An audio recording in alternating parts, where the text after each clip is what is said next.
we will delve deeply into the concept of anger according to the teachings of Imam al-Ghazali. Al-Ghazali views anger as a natural emotion embedded within human nature, serving as a protective mechanism, but one that requires careful control and spiritual mastery. So, Imam al-Ghazali teaches that anger isn't inherently bad, but it's something that needs to be managed. It protects us, but we must control it with reason and spiritual discipline, so it doesn't lead to harm. Is that what you were saying? Exactly. You've captured the core idea perfectly. Al-Ghazali compares anger to a dog on a chain. Used for protection, it serves a purpose, but if it breaks free, it causes destruction. He categorized anger into 3 levels: excess, where anger dominates the intellect; deficiency, where someone lacks the spirit to defend justice; and the middle path, known as justice or moderation, where anger is controlled by reason.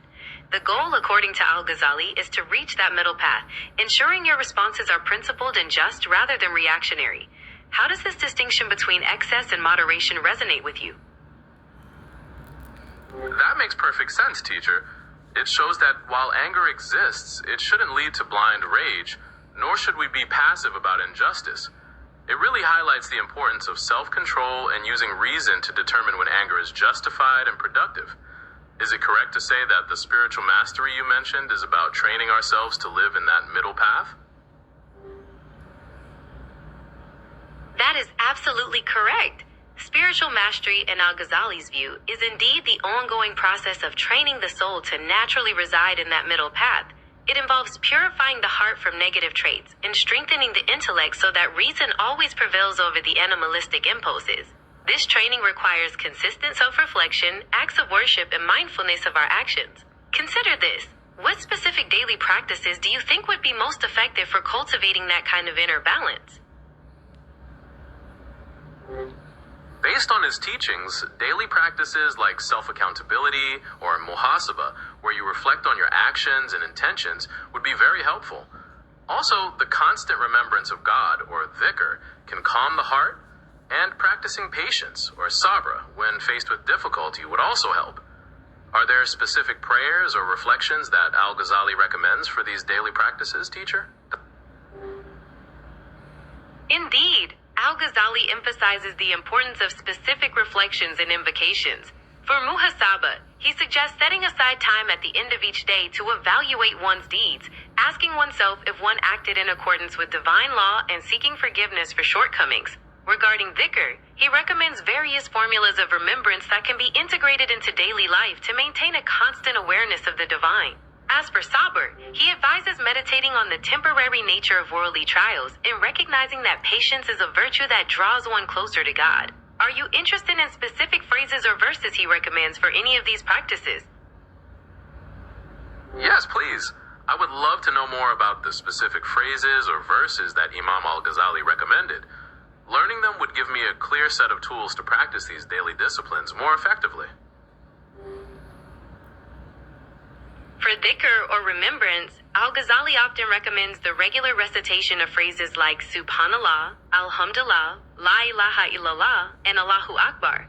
Repeating these with a present heart helps center the mind and bring inner peace. Regarding sabr or patience, Al-Ghazali advises reflecting on verses that remind us of Allah's promise, such as Inna Allaha ma'as sabirin, which means indeed Allah is with the patient. As for muhasaba or self-accountability, a simple practice is to gently question yourself about your daily intentions and actions at the close of every day. Would you like to explore how to integrate any of these more deeply into your daily routine? Thank you, teacher. Learning those specific phrases and the verse is very helpful. Integrating them seems like a great plan. Perhaps starting by focusing on dhikr in the mornings, reflecting on patience during challenging times, and then dedicating time for muhasaba at night. Would that be a good way to begin, teacher? That is an excellent approach to begin your spiritual journey. By breaking down these practices into manageable portions throughout the day, you create a sustainable routine. To enrich this even further, Al-Ghazali often reminded his students to perform these acts with consistency and sincerity, focusing on the quality of the action rather than just the quantity. As you embark on this, pay attention to how these practices affect your heart and your interactions with others. How are you feeling about incorporating these habits into your daily life? I'm feeling motivated and hopeful, teacher.